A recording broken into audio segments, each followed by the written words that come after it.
이렇게 나름대로 해설할 수 있으면 해설 한번 해보시고 이렇게 하다 보면 이 문제는 진도에 맞춰서 쭉 할 수는 없는 것이고요. 문제가 거의 한 2,000문제 정도 되기 때문에요. 그런 2,000문제를 하루아침에 풀 수는 없어요. 그런데 1년을 거쳐서 쭉 가면서요. 하루에 5문제씩 매일 이렇게 풀 거예요. 그럼 매일 5문제씩 풀면은 여러분요. 일주일에 거의 한 30문제씩은 푸는 거잖아요. 그렇게 풀게 되면 엄청난 문제를 우리는 습득할 수 있고, 그런데 한꺼번에 문제를 다 풀 수는 없는 거잖아요.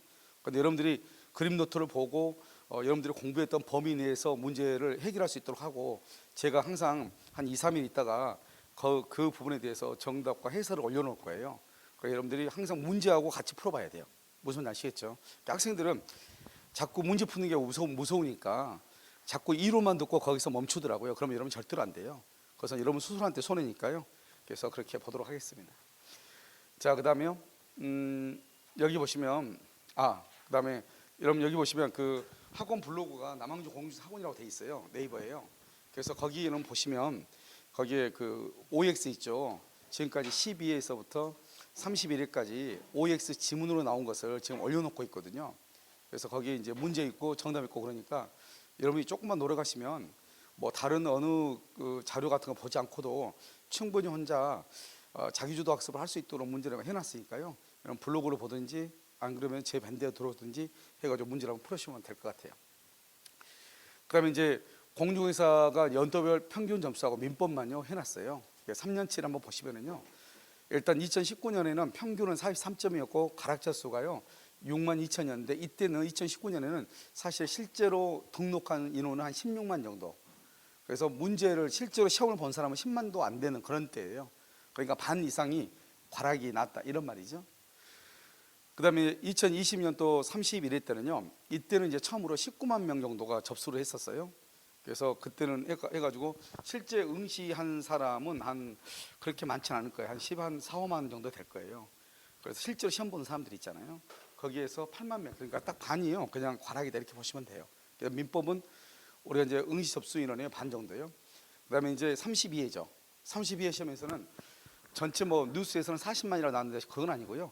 실제 손수 응시 인원은 약 한 27만 명 정도 되고요. 시험은 약 한 19만 명 정도 봤다고 합니다. 알겠죠? 그래서 그 중에서 9만 3천 명이 가락을 맞았죠. 그러니까 50%가 가락이 되는 거예요. 아시겠죠? 그래서 평균은 42점인데요. 한 문제를 더 줬잖아요. 한 문제를 더 줘서 42점이니까요. 한 문제가 2.5잖아요. 그러면 실제로는 점수는요 30점대가 우리의 평균 점수다 이렇게 보시면 될 거예요. 그래서 이런 점수대로 있다가 하는 것은 그만큼 민법이 양이 많기도 하고요. 그다음에 조금 어렵기도 하고요. 두 번째는 이미 민법이라고 하는 과목의 수준이라고 하는 것은 15회 이후로 어느 정도 일정 수준에 올라 있거든요. 그런데 선생님들은 강의를 보면은 15회 이전에 그 단답형 강의 있잖아요. 계속 그런 식으로 강의를 하다 보니까 학생들이 이렇게요 점수가 좀 나오지 않고, 작년 같은 경우 32회 같은 경우는 뭐 학생들은 최근에 가장 어려웠다고 하는데 사실 어려운 문제라기보다는 기존에 있었던 기출 문제에다가요 특이하게요 작년 시험 같은 경우는 다른 자격 시험이 있죠. 국가고시에 나왔던 그런 지문들이 상당히 많이 출제가 됐어요. 그런데 한 가지 좀 특이한 것은 그런 다른 국가고시나 자격 시험에 나왔던 지문들이 나오긴 나왔는데, 그럼 그런 것들이 정답으로 처리해야 되는데 정답으로 하나도 처리 안 했어요. 그러니까 정답 처리는 다 우리 공중의사 기출 문제에서 정답 처리를 했어요. 그런데 이제 지금은 어떻게 되냐면 문제 형식이 약간씩 응용을 계속해 나오고 있죠. 응용을요. 그러니까 똑같은 지문이 길어진 것을 짧게 하고 짧은 것을 길게 하고, 이 전담부하고 후담부로 바꾸고, 이런 약간의 그 변형인데요. 그 변형을 조금 못하는 경우가 있죠. 그래서 여러분들요 점수가 낮고요 이렇게 될 수가 있는데요. 작년에 이제 우리 학원에서 최고 점수는 92.5였고요. 뭐 그 정도 점수를 맞으려고 여러분 타락하는 것이 아니고요. 그러니까 여러분들이 공부를 했을 때 걱정하지 마시고, 왜냐하면 처음부터 문제를 풀다 보면요 문제를 풀다 보면 자연스럽게 있잖아요. 그것은 여러분들이 법을 이해하게 되는 것이지, 이 이론을 아무리 많이 해도 법을 이해할 수 없다는 걸 얘기하는 거예요.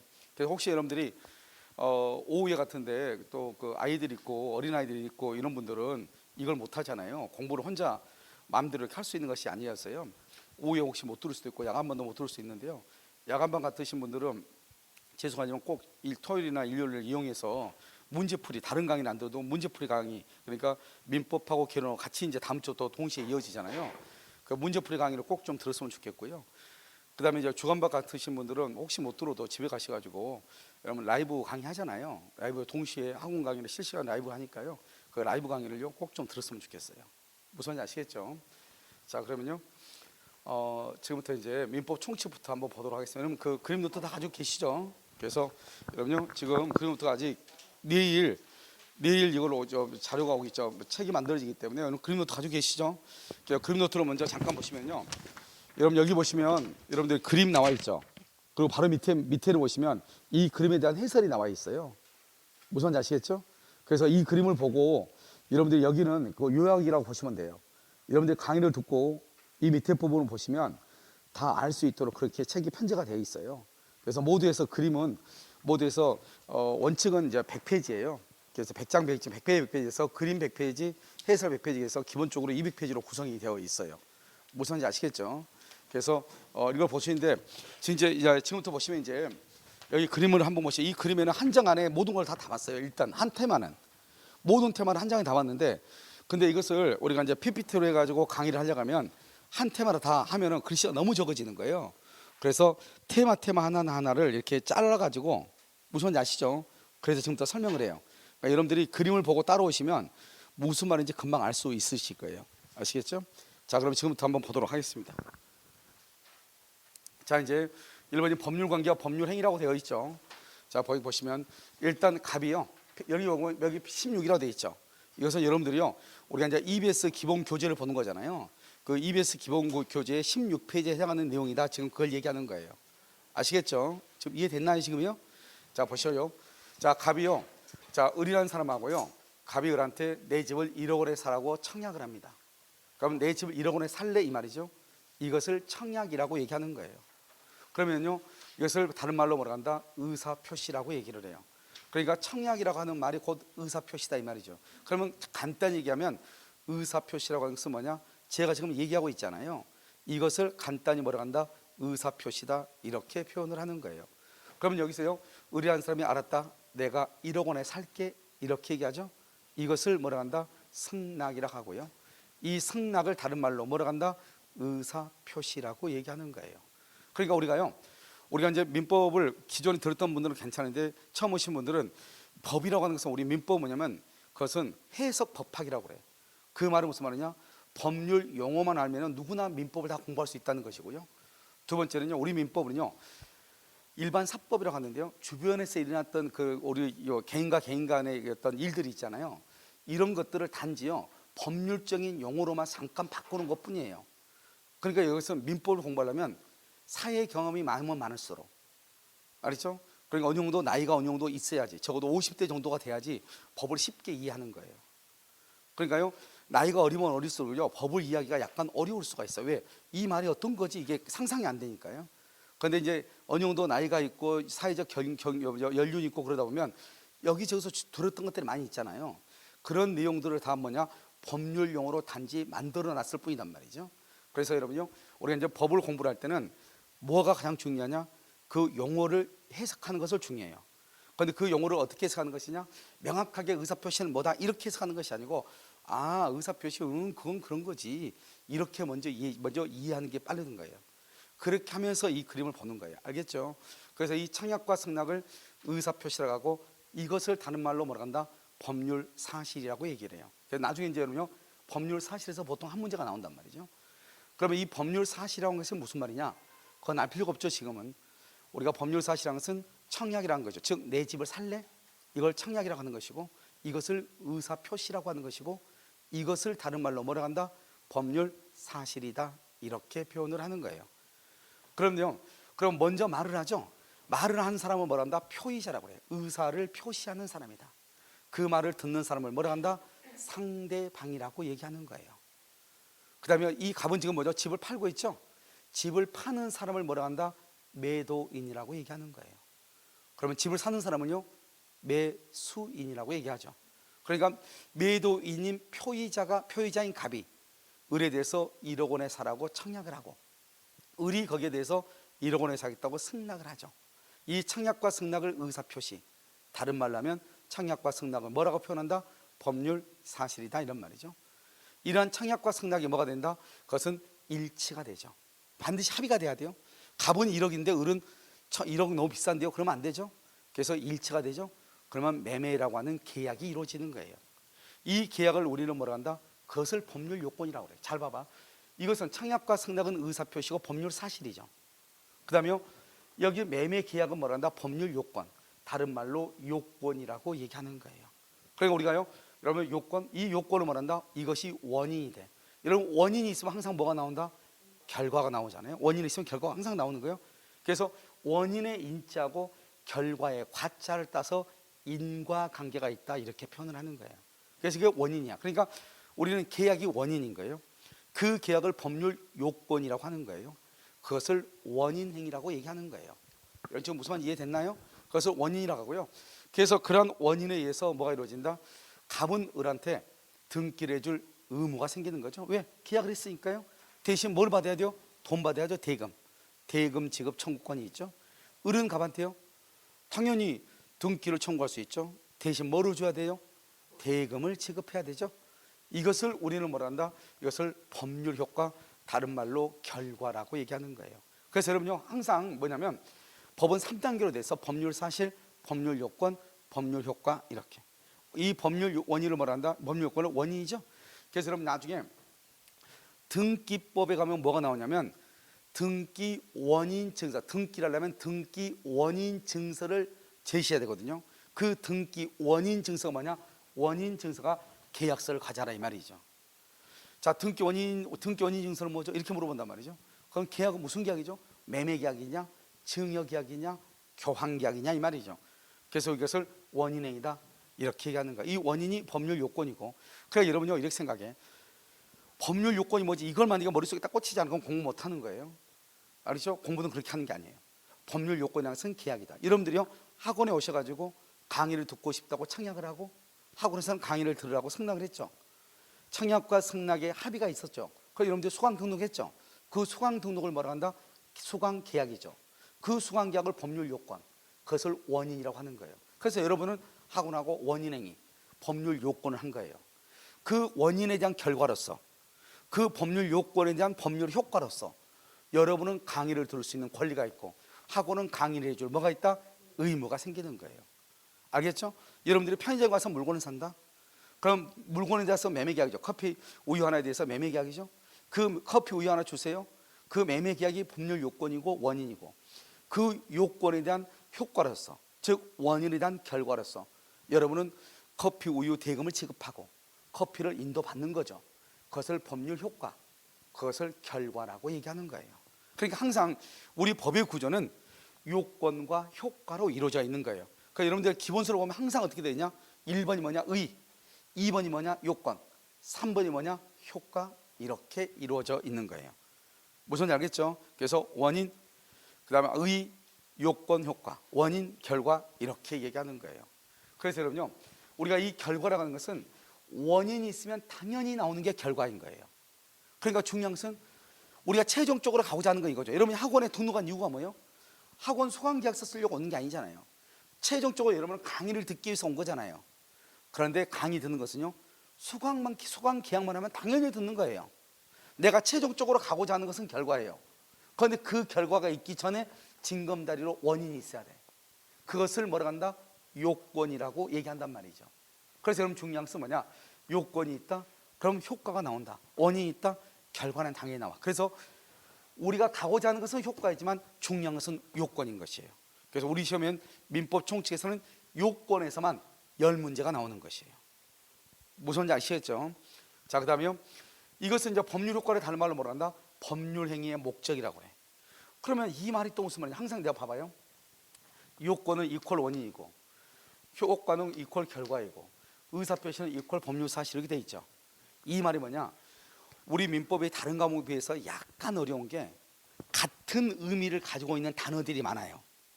그런데 우리가 법이라고 하는 것은 동일한 단어를 반복적으로 사용하지 않아요. 예를 들어서 갑과 을이 계약을 체결했는데 이것은 법률 요건인데 이 법률 요건이라는 것은 어떻게 해서 이렇게 하지 않아요. 그래서 갑과 을이 계약을 체결했다. 이 계약을 법률 요건이라 하는 것으로서 이 원인 행위는 이렇게 가. 밑도 끝도 없이. 그러면 요건이라는 것이 뭘 얘기한다? 원인을 얘기하죠. 그러니까 똑같은 말 쓰지 않는다고. 법률 요건이라고 하는데 이 법률 요건이라고 하는 것은 이렇게는 안 한다고. 법률 요건이라고 하는데 그 다음에 뭐라고 한다? 원인 행위는 이렇게 나간다고. 똑같은 단어이니까. 이해됐죠? 그러니까 여러분이 조금 어려워도 어떻게 해야 돼요? 요건이라고 하는 것과 원인이라고 하는 것이 동일한 의미를 지닌다. 이걸 알고 계시라. 이런 말이죠. 아시겠죠? 그 다음에 이 법률 효과는 뭐냐? 여러분이 우리가 이제 계약을 뭐란다? 계약을 법률행위라고 그래요. 우리 좀 이따 배워온다. 계약을 법률행위라고 그래. 여러분요, 갑과 을이 계약을 체결한 목적이 뭐예요? 계약을 체결한 목적이 뭐예요? 계약을 법률행위라고 한다고 했죠? 그럼 법률행위의 목적이란 말은 계약을 한 목적이 뭐냐 이 말이죠. 이 갑과 을은 뭐 때문에 계약을 했죠? 갑은 을에 대해서 뭘 가져오기 위해서? 대금. 을은 갑에 대해서 뭘 가져오기 위해서? 등기죠. 이 등기하고 대금이 법률행위의 목적, 즉 계약을 체결한 목적이란 말이에요. 최종적인 목적. 그 목적을 다른 말로 뭐라고 한다? 법률 효과라고 하고 그것을 우리는 뭐다? 결과라고 얘기한다. 이 말이죠. 그러니까 법률 효과라는 말이나 그 다음에 결과라는 말이나 법률행위의 목적이라고 하는 말은 같은 의미다 이 말이죠. 이 목적을 다른 말로 뭐라고 한다? 내용이라고도 얘기를 해요. 그러니까 각각 똑같은 말이야. 목적이다, 내용이다, 효과다, 결과다가 똑같은 말이란 말이죠. 그런데 우리가 다른 데는 법률효과, 법률효과 그래. 지금 우리 처음 배울 때는. 그런데 좀 있다가 법률행위 해석을 가면 뭐라고 한다? 법률행위 해석이라는 것은 법률 효과를 확정하는 것이다. 이렇게 하지 않고 똑같은 말인데 법률행위의 해석은 법률행위의 내용을 확정하는 것이다. 이렇게 얘기한단 말이죠. 똑같은 말이죠. 내용이란 말이나 목적이란 말이나 효과란 말이나 같은 의미란 말이죠. 그러니까 이 우리가 책을 읽을 때 내가 왜 처음부터 여러분한테 공부를 하신 분들 처음부터 책을 읽지 못하게 하느냐? 어떤 학원 가면은요 원장들이 계속 뭐라고 하냐? 알든 모르든 무조건 책 읽으래. 여러분요 영어책 100번 읽으면 영어가 돼요? 영어책 100번 읽으면 영어 되냐고? 영어를 읽을 줄 알잖아요. 근데 영어가 돼 안 돼? 안 되죠. 그걸 100번 읽으러 한 사람이 잘못된 것이죠. 알겠죠? 우리가 책은 언제 읽는 것이냐? 어느 정도 단어라든가 이런 의미가 이해가 될 때 읽는 것이에요. 그러니까 지금 1월달, 2월달 과정에서 여러분들이 책을 볼 때 이제 어떻게 하냐? 이 그림을 먼저 보고 나서 책을 읽으면 읽혀지겠지만 강의를 듣지 않는 상태에서 책을 읽었다? 그건 읽을 수가 없는 거예요. 그러니까 여기서 중요한 것은 법률 효과란 말은 결과란 말이고 이것은 법률행위는 계약이란 말이라고 했죠. 계약을 체결한 목적, 최종적인 목적은 내가 바로 강의를 듣는 것이잖아요. 그 듣는 것을 법률 효과라고 하고 그것을 결과라고 얘기한다 이 말이죠. 그럼 여기서 이제 뭐가 재밌는 거 있죠? 여기서 보면 여기 갑은 을에 대해서 대금을 돈을 받을 권리가 있죠. 청구권이라는 것은 뭐를 얘기하냐? 그것은 권리를 얘기하거든요. 권리가 있는데요. 대신에 또 뭐가 있죠? 의무도 있잖아요. 여기는요 청구권은 권리라고 그랬죠. 권리가 있고 그 대신에 뭐가 있죠? 의무가 있죠. 그러니까 우리는 권리가 있는 사람은 의무가 있고 의무가 있는 사람은 권리가 있는 거예요. 이거를 99% 뭐라고 한다? 권리 의무 관계라고 하고요. 이 권리와 의무를 뭐라 한다? 권리가 있으면 의무가 있고 의무가 있으면 권리가 있다. 이것을 권리와 의무는 서로 대응한다 이렇게 얘기하는 거예요. 그런데 우리는요 권리 주장하고 의무의 이행에 있어서 무엇을 더 하기를 좋아한다? 권리를 주장하기를 좋아해요? 의무를 이행하기를 좋아해요? 권리를 주장하기를 더 좋아하는 거죠. 우리는요. 우리 이 사람 봐봐요. 이 사람은 돈을 받을 권리만 있는 게 아니잖아요. 돈을 받으려면 반대로 뭐를 해야 돼요? 등기를 해줘야 되잖아요. 이 사람은 등기를 가져올 권리가 있는 거 아니잖아요. 등기를 가져오려면 뭐를 해야 돼요? 대금을 지급할 뭐가 있어? 의무가 있는 거죠. 권리 뒤에는 의무가 있으니까. 그런데 우리는 의무보다는 무엇을 주장하기를 더 좋아한다? 권리를 주장하기를 좋아한다. 그래서 우리는 이것을 권리 의무를 줄여서 뭐라고 한다? 권리 관계라고 얘기하는 거예요. 그리고 이 말은 뭐냐? 이것을 우리는 권리 본위주의 사상이라고 얘기해가지고요. 우리는 의무가 없다는 게 아니죠. 의무가 없다는 것이 아니고 권리가 있으면 의무가 언제나 있는데 우리는 의무보다는 권리를 주장하기를 더 좋아한다 이 말이죠. 이것을 뭐란다? 권리 관계라고 얘기를 하는 것이죠. 그래서 가끔 이제 학원에요. 학원 우리 학원뿐만 아니라 다른 학원들 가다 보면 꼭 무슨 말이냐면 내가 학원에서 내 돈 주고 다니는데 내가 왜 내 마음대로 못 하니 이런 사람들이 있거든요. 내 마음대로 하면 되죠. 알겠죠? 등록했으니까. 그건 권리잖아요. 권리의 이면에는 똑같이 뭐가 있는 거예요? 의무가 있는 거죠. 그래서 최소한 공동체의 질서를 어지럽히는 행동을 하면 돼야 안 돼요? 안 되는 거죠. 그런데 오직 권리만 주장하는 사람이 있단 말이죠. 그게 뭐냐? 원래 99%는 권리가 있으면 의무가 있고 의무가 있으면 권리가 있단 말이죠. 그런데 1%는요 권리만 있는 것이 있어. 우리가 다음 시간에요 배울 거예요. 형성권이라고 하는 것을 배워요. 그것은 권리만 있는 거예요. 의무는 없어요. 또 의무만 있는 것이 있어요. 의무만. 그래서 보고 의무 같은 건 주무관청의 보고 의무, 그것은 의무만 있고 권리는 없는 거예요. 이런 경우는 두 개 합해도 1%도 안 돼. 나머지는 전부가 다 뭐다? 권리가 있으면 의무가 있고 의무가 있으면 권리가 있는 거예요. 이것을 권리와 의무가 상호 대응한다 이렇게 얘기하고, 이것을 줄여서 뭐란다? 권리관계라고 얘기하고, 이러한 권리관계 즉 권리 의무 관계를 뭐란다? 법률관계라고 하는 거예요. 그래서 우리가 아까 제목이 법률관계라고 그랬었죠? 이걸 법률관계라고 그래요. 그러니까 법률관계는 계약 같은 것은 다 법률관계라고 하죠. 이러한 법률관계라는 것은 뭐하고 비교가 되냐? 인간관계하고 비교가 되는 거예요. 항상 이런 봐봐요. 비교가 된다는 말의 뜻이 뭐죠? 비교가 된다? 비교가 된다는 말의 뜻은 법률관계는 권리와 의무로 이루어졌는데 인간관계는 권리와 의무로 이루어졌다, 이루어지지 않았다, 이루어지지 않았다 이 말이죠. 여러분요, 이번 이제 새해가 밝았잖아요.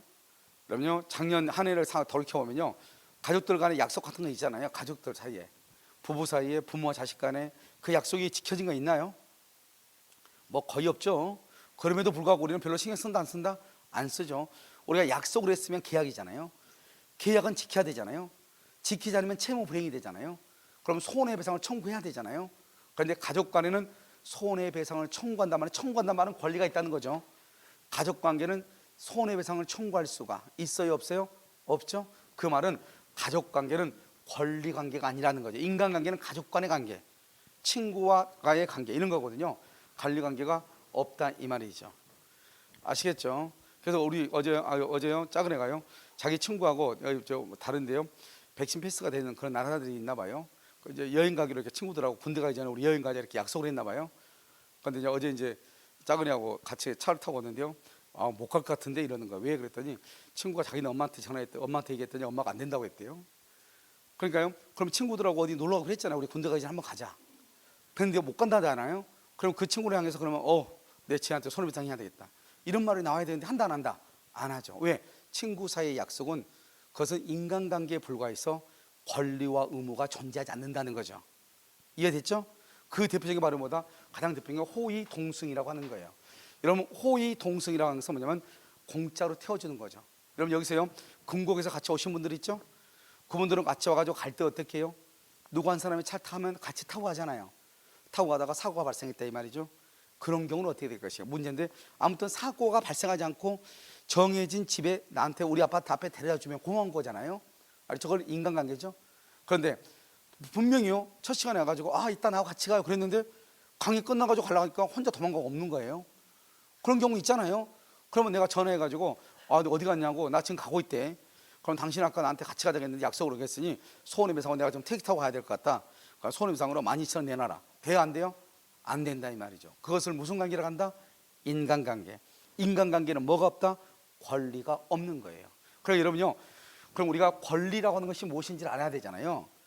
권리라는 것은 자기 자신의 이익을 법에 의해서 주장할 수 있는 힘을 얘기해. 그런데 법에 의해서 주장한다 그러면 얼마나 어려워요. 그렇게 하는 것이 아니고 공부는 그렇게 해서 하나하나를 네이버에 나와 있는 그런 어떤 그 영어 해설로 해서 공부하면 못해요. 그래서 우리 가끔 지금도 보면 무식하게요 영어 해설사, 법률 영어 해설 사전 해가지고 나눠주는 회사들이 있어요. 조금 큰 회사들 있잖아요. 광고한다고. 여러분요, 그것은 무식하면 극치를 달리는 거예요. 예전에는 학원도 없고 아무것도 없었단 말이죠. 그러니까 누군가한테 뭔가를 이 말이 무슨 말인지 배울 수가 없잖아요. 컴퓨터도 없고 그랬을 때는. 그러니까 그랬을 때는 이제 좀 아는 사람이 이것은 무슨 뜻이다 이렇게 해설했단 말이죠. 그런데 그걸 보고 읽을 수가 있나, 알 수가 있나요? 그건 몰라요. 알죠? 그래서 우리가 이제 보면 뭐냐면 우리가 인간관계다, 호의동승이다 하는 것은 우리가 무엇을 얘기하는 것이냐? 그것은 법률관계라고 하는 것하고 비교가 되는 것이고, 법률관계는 권리관계가 비교되는 권리관계다 이 말이죠.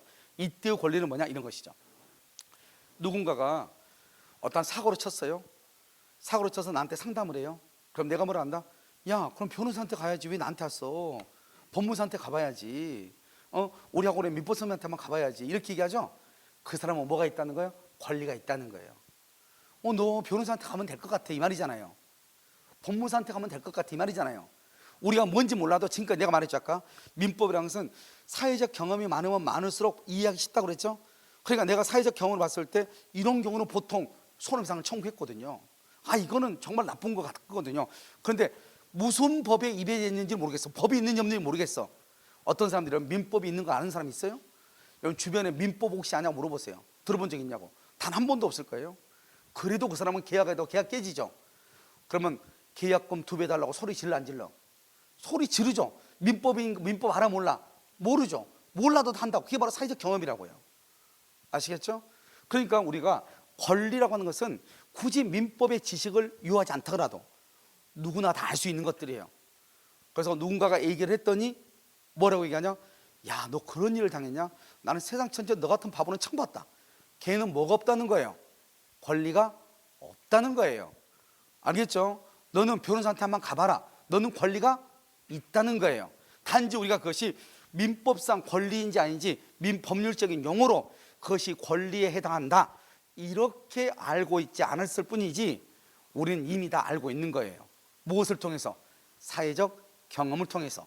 그 사회적 경험을 통한 것들을 용어로서 전환해 놓은 것이 바로 뭐냐? 민법이다 이런 말이죠.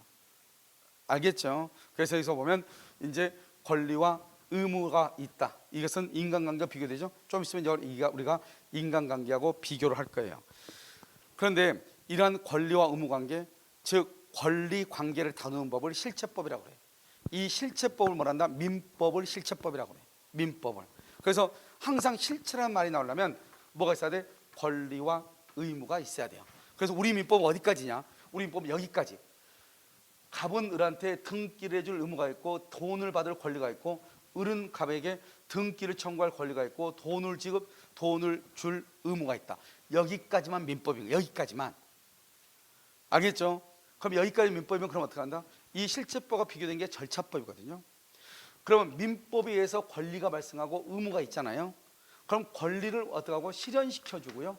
그 다음에 의무는 뭐를 하고요? 의무는 이행을 해야 되잖아요. 그래서 권리를 실현시켜주고 의무를 이행시켜주는 것, 그것을 절차법이라고 얘기하는 거예요. 그런데 만약에 어떤 사람이 대금을 지급할 의무가 있는데 그 의무를 이행하지 않잖아요. 그러면 어떻게 해야 돼요? 이행하지 않으면 채무불이니까 소송을 해야죠. 그래서 이것을 민사소송법이라고 하는 법에 의해 해결해야 돼. 민법으로는 해결을 못해. 민법은 어디까지가 민법이냐? 청구권이 발생할 때까지만, 의무가 발생할 때까지만 민법이고 그 이상은 민법이 아니라고요. 무슨지 아시겠죠? 그 다음에 여기요 권리 있죠? 권리. 등기 청구권이 있으면 뭐예요? 등기 가져와야 될 거 아니에요. 그건 등기는 민법에 의해서 등기를 가져오는 게 아니라고요.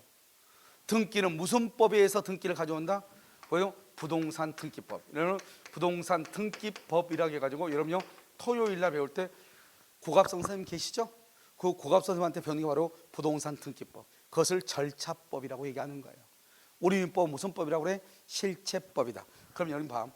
그럼 여기서 실체법이란 말이 무슨 말인가? 그걸 이해하려고 하지 말고 실체라고 하는 것은 뭐다? 뭐로 이루어졌다? 권리와 의무로 이루어졌다. 이런 걸 이해하는 게 중요하다고요. 그럼 여러분 봐봐요. 여러분 수강 등록했죠? 그럼 여러분 강의를 들으면 뭐가 있어요?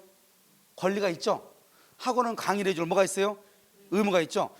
여러분하고 학원 간에 무슨 관계다? 실체법 관계다 이 말이죠. 내 말 지금 이해됐나요? 여러분들이 편히 뭐죠? 시장에 갔어. 할머니한테 돈 1,000원 주면서 콩나무 1,000원어치 주소해 했어. 그럼 할머니는 나한테 콩나무를 1,000원어치 인도할 뭐가 있고? 의무가 있고, 나는 콩나무를 받을 뭐가 있고? 권리가 있고. 할머니하고 나하고는 무슨 법 관계다? 실체법 관계다 이 말이죠. 그것을 무슨 관계다? 권리, 의무 관계이고, 그 권리와 의무를 줄여서 뭐라 한다?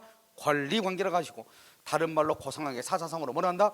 법률 관계라고 하는 거예요. 알겠죠? 그럼 이것은 또 뭐가 비교된다? 인간 관계하고 비교된다. 그러면 인간 관계는 뭐다? 반대로 가. 법률 관계가 아니다. 권리 관계가 아니다. 권리 의무 관계가 아니다. 그것을 무슨 관계다? 인간 관계라고 얘기하는 거예요. 여러분 지금 이해되셨죠? 그래서 이렇게 구분해서 보는 것이다. 용어를 설명할 때는. 그 다음에 이제 우리가요 이 집을 뭐라 한다? 이 집을 물건이라고 그래. 알겠죠? 물건은 동사가 부동산인데 물건, 이 물건을 다른 말로 뭐라 한다? 소유권의 권리의 객체란 말이 뭐냐? 객체라고 하는 것은 다른 말로 대상이다 이런 말이죠. 무슨 말이냐? 둘 다 어려운 말이죠. 이때 권리는 뭐죠? 권리는 소유권이죠. 소유권 지금 갑하고 우리는 지금 뭐 때문에 지금 이렇게 하고 있냐 이 말이야. 둘이 뭐 때문에 싸우고 있냐? 왜 두 사람 다 청약과 승낙을 하느냐 이 말이죠. 그것은 뭐 때문이다? 집 때문이죠. 이 집은 뭐다? 소유권이죠. 갑은 소유권을 이전하고 싶어하고 을은 소유권을 가지고 오고 싶어 하잖아요. 이것을 뭐라 한다? 권리, 소유권의 대상이 되는 것. 두 사람이 지금 이걸 가지고 다투고 있죠. 그걸 객체라고 하는 거예요.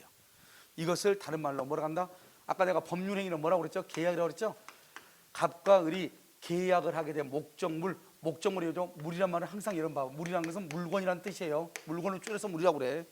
종류물, 특정물, 불특정물, 대체물, 부대체물 할 때 물은 물건의 줄임말을 물이라고 그래. 알겠죠? 그래서 목적물, 이것을 기준으로 삼아서 물건을 기준으로, 물건 봐봐, 물건을 넘겨줄 사람을 채무자라고 해. 물건을 넘겨줄 사람은 채무자, 물건을 넘겨받을 사람은 뭐라 한다? 채권자라고 얘기하는 거예요. 여기 한번 봐봐. 여기 오면 갑은 을한테요, 등기를 기준으로 하면 의무고 대금을 기준으로 하면 청구권이니까 권리잖아요. 그렇잖아요. 그 다음에 이 사람은 등기를 기준으로 하면 권리고 대금을 기준으로 하면 의무잖아요. 그럼 우리가 민법 총칙에서 만나 봐봐. 민법 총칙, 우리가 지금 배우는 게 민법 총칙이거든요. 여기서 이런 문제가 나오는데 민법 총칙에서는 권리, 의무라고 얘기하는 거예요. 그런데 이것이 이제 채권법이라고 하는 법으로 간단 말이죠. 채권법으로 가면 뭐라고 한다? 권리를 채권이라고 얘기하고 의무를 뭐라 한다? 채무라고 얘기하는 거예요. 그래서 이걸 채권을 가지고 있는 사람은 놈 자자를 써서 채권자, 채무를 진 사람을 뭐라 한다? 채무자라고 얘기하는 거예요. 우리 지금 민법 총칙을 배우고 있잖아요. 이 민법 총칙에서는 뭐라고 얘기한다? 권리, 의무라고 얘기하는 것이고 이것을 채권법으로 가면은 권리는 채권, 의무는 채무라고 얘기하는 것이에요. 아시겠죠? 그래서 여기 이제 한번 보시면 이제 우리가 다른 것을 보는 것이 아니고 이 물건을 기준해서 만약에 물건을 기준으로 하면 이 사람은 채무자죠. 채무자, 물건을 기준으로 하면 채무자고 여기는 등기 권리니까 이건 뭐죠? 채권자가 되는 거잖아요. 돈을 기준으로 하면요, 이 사람은 의무니까 채무자가 되고 채무자, 여기는요 등기 청구권은 권리니까 채권자가 되는 거잖아요. 여러분 지금 이해됐어요? 그러면 도대체 이 사람은 채권자면서 채무자고 채권자면서 채무자잖아요. 그러면 갑을 채권자라고 해야 돼? 채무자라고 해야 돼? 을을 채권자라고 해야 돼? 채무자라고 해야 돼? 이게 문제잖아요. 여러분 내가 얘기했잖아, 웃으면서. 유튜브 보면 채권자 채무자를 구별하는 강의를 하더라고요. 그건 내가 몇 번 얘기했지만 정말 그것은 아주 객관이 없어진 이유가 그 사람이 더 웃기기 때문에 없어진 거예요. 이게 말이 되냐고요. 우리가 항상 법은 기준이라는 게 있는 거예요. 아무 때나 우리가 항상 전제를 하고 어떤 기준을 삼고 이렇게 해서 해석을 해야지 무조건 할 수 있는 게 아니라고요. 그러니까 아무 말이 없으면 일단은 물건을 기준으로 삼아가자. 물건이니까 뭐죠? 등기죠. 등기를 기준으로 삼아서 등기를 해줄 사람을 뭐라 한다? 채무자. 등기를 가져올 사람을 뭐라 한다? 채권자라고 얘기하는 거예요. 그래서 아무 말 없이 만약에 책에서 채권자와 채무자 머리 나오죠? 그럼 그것은 물건을 줄 사람, 등기. 채권자는 등기를 이전받을 사람, 채무자는 등기를 이전해 줄 사람. 알겠죠? 이렇게 이해하시면 돼. 연출 이해됐나요? 그런데 만약에 나는 이 사람을 채무자로 꼭 만들고 싶어. 그러면 앞에다 붙이면 돼. 대금을 지급할. 이 말하면 대금을 지급받을 채권자, 대금을 지급할 채무자. 그러면 동그라미 이 사람이 채무자가 돼. 그런데 그렇지 않으면 뭘 가지고 기준한다? 물건. 그래서 이 물건을 뭐라 한다? 이것을 급부라고 얘기하는 급부. 그러면요 여기 반대급부라는 게 있겠네요. 반대급부를 뭐라 한다? 대금이라고 얘기하는 거예요. 대금, 돈을 반대급부라고 얘기하는 거예요. 여러분 좀 이해되셨나요? 알겠죠? 그래서 이것을 여러분들이 기본적으로 딱 알고 있어야 돼. 그래서 기본적으로 여러분 이 지금 틀이 아무것도 아닌 것 같아도 엄청나게 중요한 틀이에요. 그래서 여러분들이 이제 그러면 이걸 어떻게 하는 것이냐? 이렇게 하는 것이에요. 이것을 이제 보면서 여러분들이 이것을 이제 해석을 하는 거예요. 어떻게 해석하는 것이냐? 하면 되죠. 갑이 청약을 하죠. 그것을 의사표시라고 하고 을이 승낙을 하죠. 그것을 의사표시. 청약과 승낙의 의사표시를 뭐라고 한다? 법률 사실. 이 두 가지가 합치가 되면 매매라고 하는 뭐가 이루어져? 계약.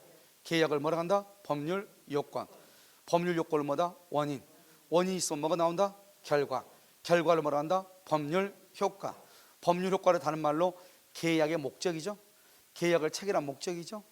계약은 다른 말로 법률 행위라고 그랬죠. 그래서 법률 행위 목적이라고 한다. 그건 뭐다? 등기 청구권하고 등기해 줄 의무가 있죠. 대금을 청구할 권리와 대금을 지급할 의무가 있죠. 다른 말로 권리와 의무죠. 이것을 법률 효과죠.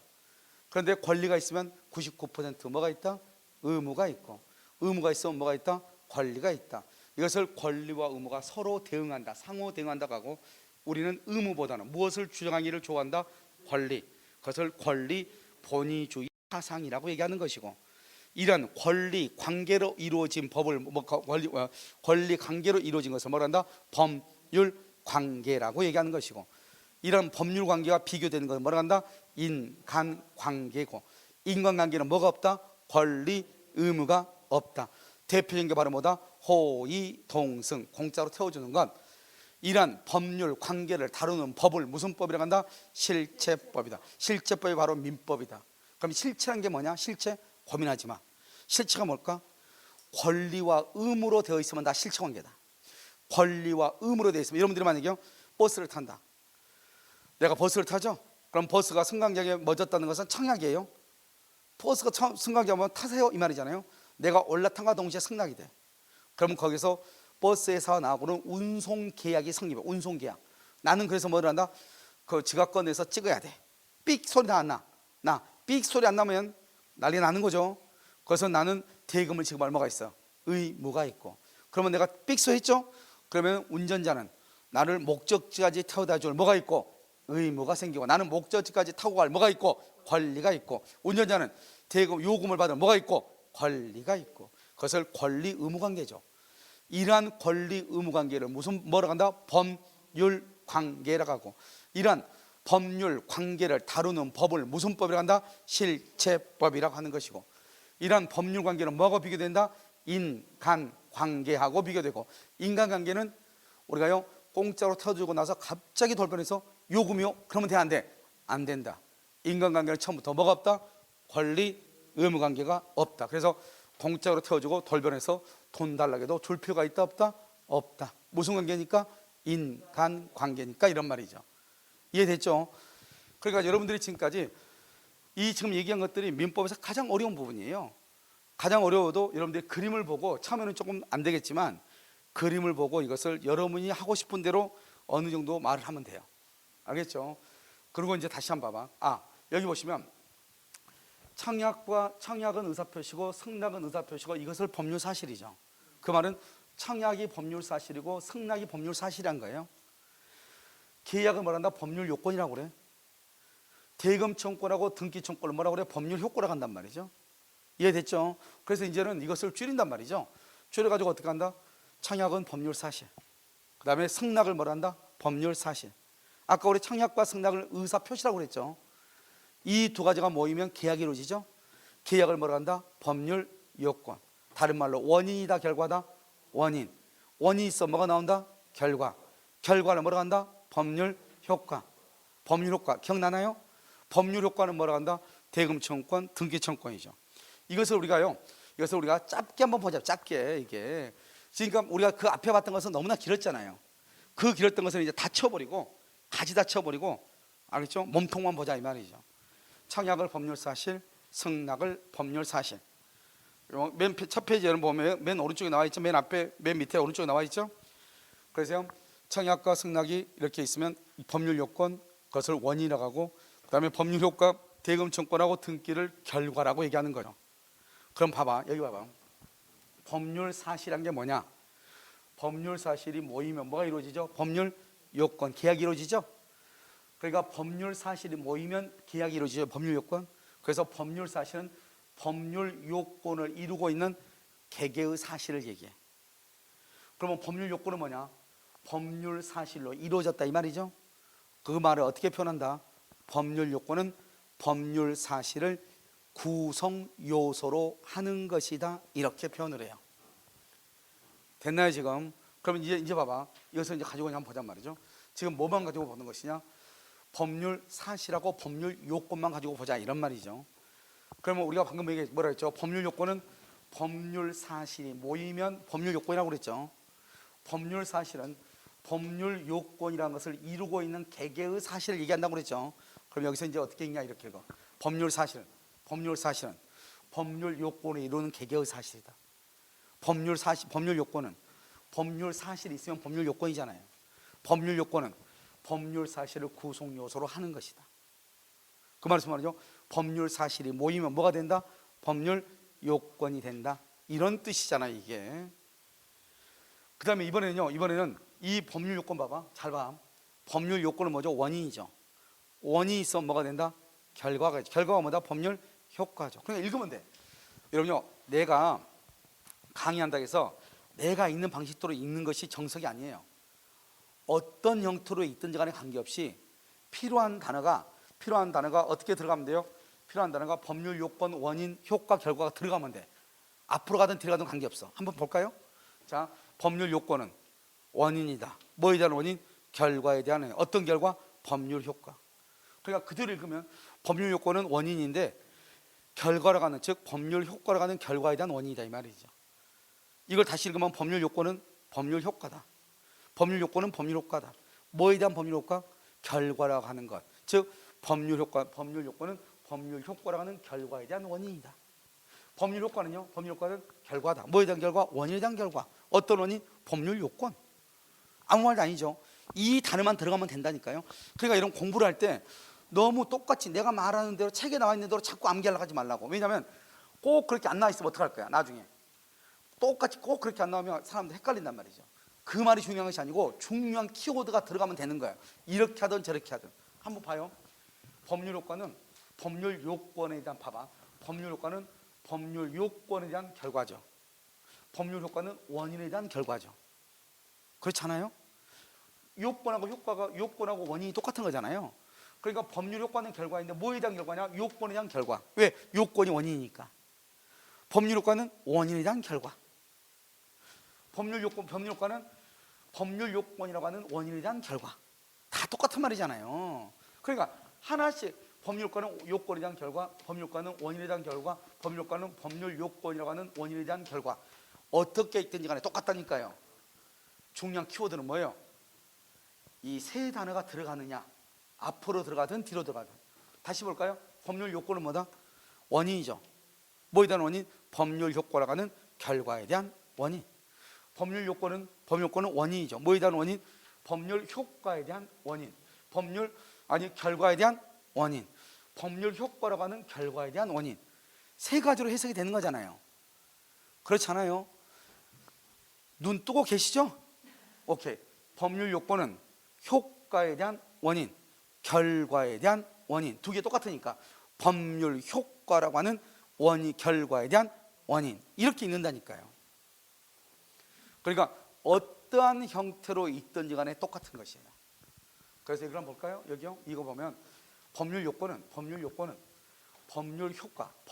효과의 원인이다. 법률 효과는 법률 요건에 대한 결과죠. 법률 요건에 대한 결과다.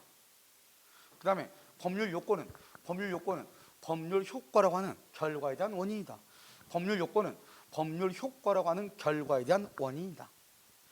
법률 요건은 법률 효과라고 하는 결과에 대한 원인. 법률 효과는 법률 요건이라고 하는 원인에 대한 결과. 법률 효과는 법률 요건이라고 하는 원인에 대한 결과. 그러니까 중요한 키워드가 뭐예요?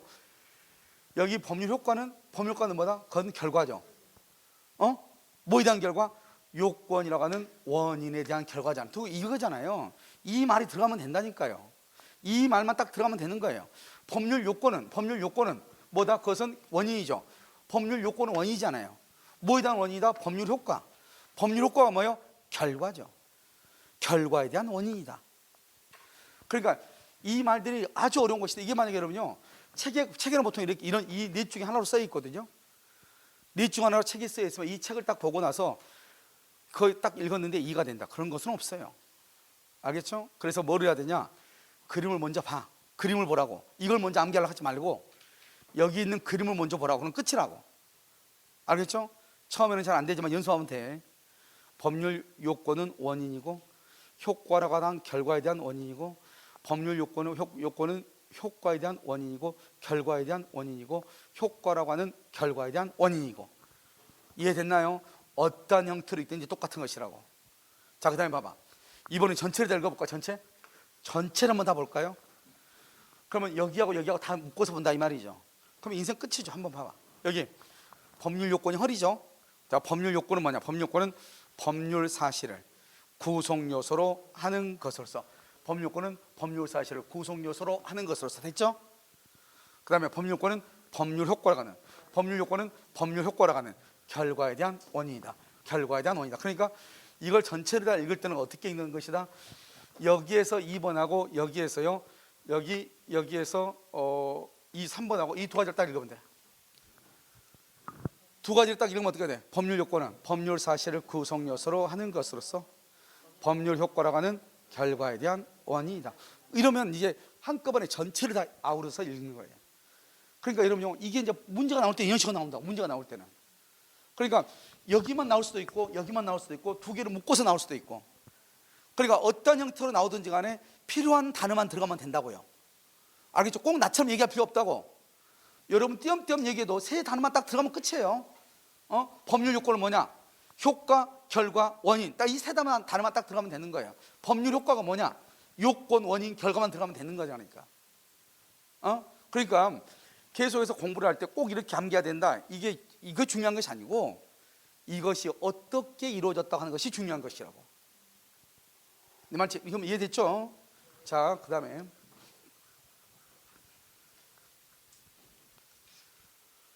자, 이제요, 우리가 이제 법률 관계 봤죠? 자, 연습이요. 여러분 강의 노트에는 여러분요 가운데 나와 있죠? 지금 박스 바로 위에 인간관계 바로 위에 나와 있죠? 여러분, 노 거기 1페이지, 1페이지 여기 노 거기 보시고 1페이지 보라. 1페이지 여기 아니 여기 보라고. 여기 지금 다 지금 한 페이지를 지금 계속 공부하고 있어. 알겠죠? 가운데 보면 법률 요건 나와 있죠? 법률 관계. 아까 법률 관계를 뭐라고 그랬죠? 권리와 의무로 이루어졌다고 그랬죠? 그래서 권리 관계, 다른 말로 권리를 다른 말로 채권법에서 뭐라고 한다? 채권이라고 했죠. 이것을 묶어서 뭐라 한다? 권리는 무슨 말의 줄임말이다? 권리 의무의 줄임말이죠. 권리 의무 관계. 권리는 채권에서 뭐라고 한다? 채권. 의무는 뭐라고 한다? 채무. 그래서 채권 채무 관계라고 얘기하고, 이 채권 채무 관계를 채무가 있으면 의무를 이행해야 되는데 의무를 이행하지 않죠? 그러면 이것을 채무 불이행이다 이렇게 얘기하고, 이렇게 채무 불이행이 있으면 뭐를 청구할 수 있다? 손해배상을 청구할 수가 있는 거예요. 그런데 여러분요, 이것과 비교된 게 무슨 관계라고 했죠? 법률 관계와 비교된 게 무슨 관계? 인간관계. 기억나요? 그래서 여러분, 인간관계는 다른 말로 뭐가 없다? 권리 의무가 있어 없어? 없죠. 그래서 권리 의무가 없다 이 말이죠. 채권 채무가 있다 없다? 없죠. 채권 채무가 없다. 그러니까 우리가 인간관계에서는 채무 불이행의 말이 나와 안 나와? 안 나온다. 채무 불이행이 없다 이 말이에요. 그래서 우리가 여러분요, 아까 얘기했죠? 친구 간의 약속을 깨뜨렸다고 해서 손해배상을 청구할 수 없다고. 우리 애가요, 친구와 같이 군대 가기 전에 여행 가기로 했는데 여행이 깨졌잖아요. 그렇다 해서 걔가 나한테 아빠 내가 손해배상 청구해야 되니까 소장 하나 써줘 이런 말 한 적 없단 말이죠. 무슨 말이겠죠? 왜? 친구들 간의 관계는 무슨 관계다? 인간관계. 뭐가 없다? 권리와 의무가 없다는 거예요. 채무 불이행이 있을 수 없다는 거예요. 그런데 이 인간관계가 뭐가 문제가 되죠? 이래서 호의동승이죠. 호의동승인데 뭐가 발생했다? 사고가 발생했다. 그러면 사고가 발생하면 여기서 뭐를 해야 된다? 치료비 줘야죠. 치료비 줘야 돼, 안 줘야 돼? 줘야 되죠. 치료비. 사고가 발생하면 치료비를 줘야 된다 이 말이죠. 이 치료비를 준다는 건 치료비 청구권이죠. 치료비 청구권이라는 것은 권리라는 거죠. 권리. 그러니까 원래 호의동승은 인간관계니까 권리 의무가 있어 없어? 여기는 원래 권리 의무가 있어요 없어요? 권리 의무가 없는데 사고가 발생하면 치료비 청구권이 발생하죠. 이 청구권을 뭐라 한다? 권리라고 하는 거잖아요. 권리는 다른 말로 무슨 관계다? 법률 관계라고 얘기하는 거죠. 왜? 여기 권리 관계는 다른 말로 법률 관계잖아요. 그러니까 원래 호의동승이 무슨 관계로 바뀔 수 있다? 그래서 여기 불법 폐기로 인한 손해배상 청구권은 뭐다? 권리. 그러니까 무슨 관계로 바뀐다? 법률 관계로 바뀔 수 있다, 이런 말이에요. 알겠죠? 그래서 여러분 봐봐요. 이웃집 아이를요 나한테 잠깐 맡겼어. 저 이거 좀 봐줘. 나 시장 갔다 금방 올게. 마트 갔다 금방 올게. 근데 아이를요 소파 위에 앉혀놨더니 아이가요 뭘 호기심 많아가지고 밑으로 해가지고 거꾸로 떨어졌단 말이죠. 얘가 다칠 수 있어 없어? 있잖아요. 그랬을 때 뭐라 한다? 그랬을 때는 아무리 내가 아이를 호의로 봐줬다 하더라도 내가 부주의로 인해서 아이를 잘 봐줘야 되잖아요. 근데 부주의로 인해서 아이가요 소파에서 떨어져서 코가 깨졌죠. 그러면 그 코가 깨지면 어떻게 돼요? 치료비를 줘야 되는 거예요. 그러니까 맨 처음에 아이를 봐주는 것은 무슨 관계? 인간관계, 호의관계. 그런데 아이가 다쳐서 코가 깨졌어. 무슨 관계? 법률관계로 바뀌는 거라니까. 내 말 지금 여러분 지금 이해되셨죠? 그가 아주 중요하다 이 말이죠. 만약 예를 들어서 여러분이 내가 청소를 하고 있어. 화장 강의실을요 도와준다고 와가지고 열심히 해. 그런데 강의실 바닥에 물기가 있어가지고 넘어져가지고, 알았죠? 골절이 돼 있어. 그럴 수 있잖아요. 그럼 누가 책임져야 돼요? 학원에서 책임을 지는 거라니까요. 내 말 지금 이해됐나요 지금? 그냥 청소할 때 도와주지 말라고. 무슨 말인지 알겠죠? 그것을 얘기하는 것이다. 그냥 이해됐죠 지금? 그러니까 우리가 인간관계가 어떤 사고가 발생해서 손해배상 청구권이 발생을 하면은 무슨 관계로 발전할 수 있다? 법률 관계로 발전할 수 있다. 이게 아주 중요한 것이. 그래서 여러분요, 우리가 이제 문제풀이 강의가 여기 돼 있단 말이죠. 그래서 거기 문제풀이 강의 오면 호의 동생하는 것이 쭉 문제가 나와 있으니까 꼭 한번 그래서 같이 봐야 돼. 같이 보면 무슨 말인지 금방 내용을 알 수 있다, 이런 말이죠. 그래서 마지막으로 정리 이제, 자, 인간관계 소위 동성이라는 게 있죠. 맨 마지막에 왼쪽 페이지 나와 있죠. 여러분 강의 노트 첫 페이지에요. 지금 보고 있죠. 지금 맨 왼쪽에. 자, 채권 채무 관계가 아니죠. 왜? 인간관계는 뭐가 없으니까? 권리가 없으니까. 그래서 채무 불이행이 있어 없어? 없죠. 손해배상 청구권이 있다 없다? 없다. 그래서 인간관계에서는 채무 불이행이 없는 거예요. 그런데 뭐가 발생하면 사고가 발생하면은 손해배상 청구권이 뭐다? 권리죠. 권리는 무슨 관계다? 법률 관계. 손해배상 청구권 권리죠. 권리 관계, 다른 말로 법률 관계가 생기는 것이죠. 그래서 법률 관계로 전환이 되는 것이에요. 그런데 손해배상 그럼 얼마 해야 되죠? 내가 공짜로 태워줬으니까 손해배상 깎을 수가 있어요 없어요? 깎을 수 없다. 이게 중요해요. 호의 동승했다. 배상액을 당연히 감경되는 것이 아니다. 깎을 수 없다는 거죠. 여러분 호의 동승해도 돈 깎을 수 없어요.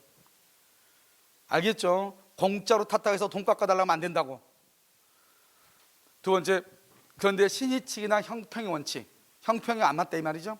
그럼 어떤 것이냐 봐봐. 형평 원칙이 이렇게 얘기했단 말이죠. 그 동고녀 있죠. 동고녀의 언니가 우리 집에 놀러 왔어요. 근데 그 동고녀 언니가 이제 그 다음날 새벽에 일을 나가야 되니까 이 사람이 택시 운전기사였는데요. B번인데 그 택시를 이용해서 그 사람 그 동고녀의 언니를 태워다 주고 가다가 전봇대를 들이받아서 동고녀의 언니가 사망한 사건이에요. 이 사건에서 판례 말이냐, 보통 교통사고가 똑같이 손해배상을 만약에 3억이다. 3억을 다 해라. 그러면 그 동고 두 사람 동거하고 있는데 동거가 되겠어요? 깨지겠어요? 깨지겠죠. 그러니까 이것은 일반 교통사고가 동일하게 볼 수 없다는 거죠. 이것은 배상액을 감경해 주는 것이 형평에 맞다는 거예요. 알겠죠? 또 한 사건에서는 음주운전 사건에서요. 두 사람이 다 음주를 했어요. 그런데 조수석에 탄 친구도 운전자가 음주한 것을 알아. 둘이 같이 술 마셨으니까. 그리고 이 친구는요, 조수석에 탄 친구는 안전벨트도 안 했어요. 그래가지고 음주운전을 해서 부주의로 전봇대를 들이받아서 피해를 입었단 말이죠. 판례가 말하겠냐, 음주운전 사실을 알고 탔죠. 두 번째, 안전벨트도 안 했죠. 손해배상액을 얼마나 깎아줬냐, 안전벨트 안 하고 음주운전한 거 알았으니까 70% 깎아줄 것 같죠? 30%만 감경할 수 있다 이 말이죠. 아니죠? 그러니까 우리가 보면은 만약에 아무 일 없이 안전벨트도 하고 만약에 음주운전도 안 하고 안전벨트 타고 가다가 사고 났다 그러면 나는 얼마 받을 수 있다? 100%를 받을 수 있다 이 말이죠. 이해됐나요? 따라서 배상액이 당연히 감경되는 것은 아니지만 우리가 신의칙이나 형평원칙, 그다음에 무상계약이 뭐죠? 공짜로 탔으니까 이 말이죠. 돈 좀 깎아줘야지 이런 뜻이에요. 무상계약의 법리에서 감경할 수는 있다. 그러니까 만약에 원칙은 감경이 안 된다. 이게 중요해. 만약에 감경을 하려면 신의칙이나 형평원칙, 이게 여기까지는 판례고 과실상계나 무상계약의 법리는 그것은 대학교 교수들이 하는 얘기예요. 그러니까 우리 시험에는 뭐라 나온다? 신의칙이나 형평의 원칙에 비추어 감경할 수 있다 이렇게. 그래서 여기만 노랗게 해놓은 것이에요. 아시겠죠? 신의칙이나 형평의 원칙 감경할 수 있다. 원래는 감경이 된다 안 된다? 안 된다. 신의칙이나 형평의 원칙에 의해서 뭐 할 수 있다? 감경할 수는 있다. 이것은 무슨 관계를 한다? 인간관계다 이렇게 얘기해요. 그래서 여러분요 지금 그림의 지금 첫 페이지가요 여러분 지금 이렇게 했단 말이죠. 무슨 말인지 아시겠죠? 자, 그 다음에 한 장 더 넘겨봐요. 한 장을 더 넘겨. 여러분 그림이 이제 물권행위하고 채권행위라고 이렇게 글씨가 나와 있나요? 그러니까 여기서 이제 맨 밑에 봐봐요. 맨 밑에 보면 형성권, 그래서 청구권하고 형성권 쭉 나와 있죠. 알겠죠? 그래서 여러분요 이런 것들은 이제 우리가요 한번 여기서는 바로 이게 보는 것이 아니고 우리가 이제 지나가면서 먼저 어디로 보냐? 물권행위나 채권행위를 잠깐 쉬었다가요 우리가 한번 보도록 그렇게 하겠습니다. 아시겠죠? 그러니까 지금 여러분요 첫 번째 시간에 했던 이 부분이 이미 강의를 들었던 사람한테는 너무 지루해. 계속 몇 번이나 들었던 거니까. 그런데 처음 강의 듣는 사람한테는 너무너무 중요해요. 왜냐하면 이게 법의 구조거든요. 그리고 여러분 보면 알겠지만 나중에 계속해서 얘기해. 계약을 뭐라고 한다? 법률 요건, 원인이다. 그럼 뒤에 가서 보면 뭐가 나오냐? 계속해서 원인행위 계속 나오거든요. 그때 그 원인이라는 게 뭐다? 계약이고, 그 계약을 뭐라 한다? 법률 요건이고, 등기를 청구할 수 있는 권리를 뭐라 한다? 법률 효과고, 뭐라 한다? 결과고. 다른 말로 무슨 목적이다? 법률 행위의 목적이다. 이렇게 얘기한단 말이죠. 아시겠죠? 그래서 구조를 정확하게 아시고요. 잠깐 쉬었다가요. 이런 보면 거기 보면 물권행위와 채권행위라고 되어 있나요? 그래서 그것을 한번 보도록 하겠습니다. 알겠죠? 잠깐 쉬도록 하겠습니다.